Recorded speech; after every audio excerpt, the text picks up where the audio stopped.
Hello बच्चों। तो आपको याद होगा कि ये साइंस का second chapter that is micro organisms हम लोग स्टार्ट कर चुके थे और इसका डेफिनेशन कि माइक्रो ऑर्गेनिजम्स क्या होते हैं, कितने स्मॉल साइजेस में होते हैं और कितने ग्रुप्स में डिवाइडेड होते हैं। मेनली 4 ग्रुप्स में डिवाइडेड है, राइट? हमने ये पढ़ा था। अब हम इसके आगे चलेंगे, that is where do microorganisms live. ये है second topic. Okay, so let's start.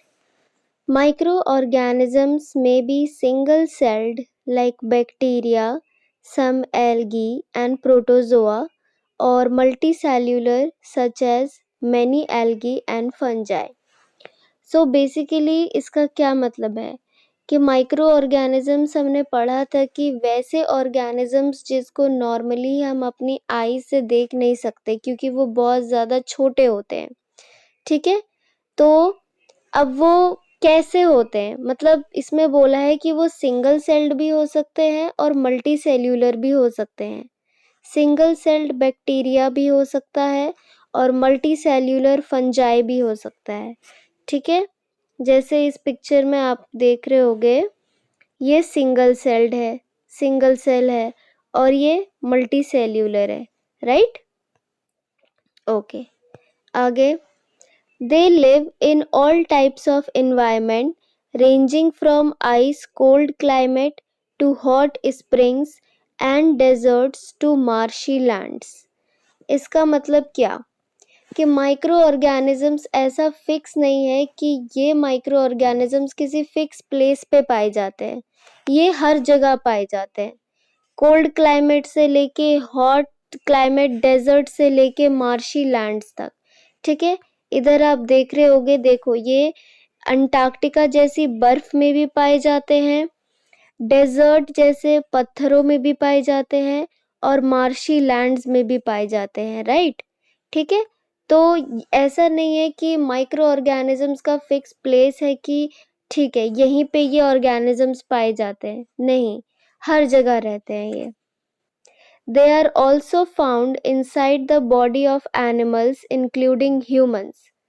और ये ज़रूरी नहीं कि ये सिर्फ लैंड पर या किसी क्लाइमेट में पाए जाते हैं, लिखा है ना ये, बल्कि एनिमल बॉडी में, यहाँ तक कि ह्यूमन बॉडी में भी पाए जाते हैं, right?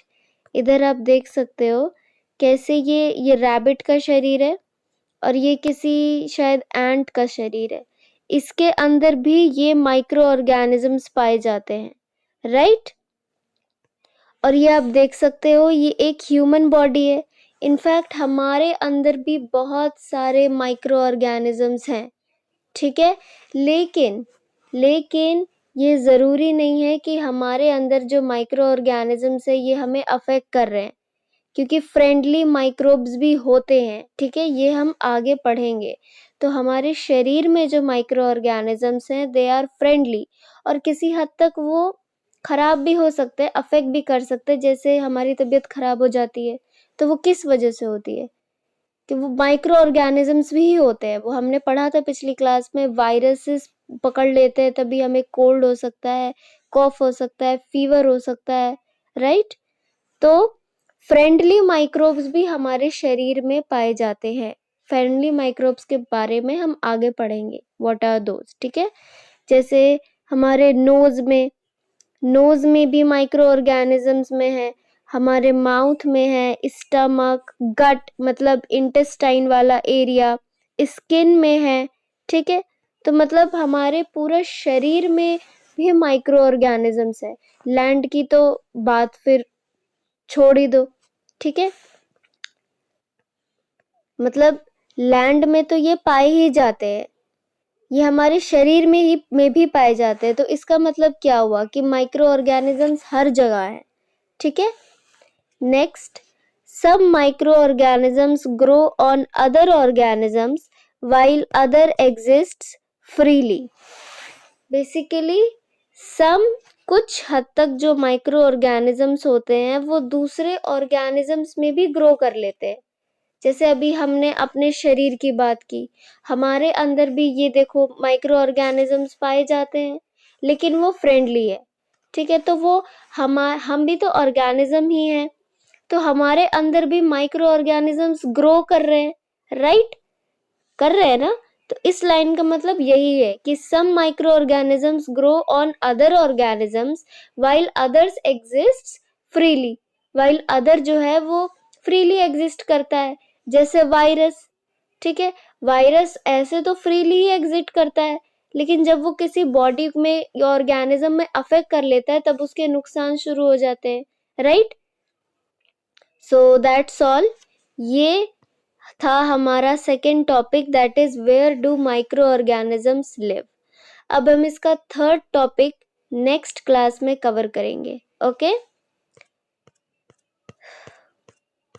Here it is completed.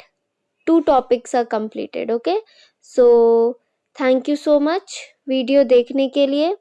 अगर पसंद आई तो ज़रूर लाइक करिएगा और मेरे चैनल को सब्सक्राइब करना।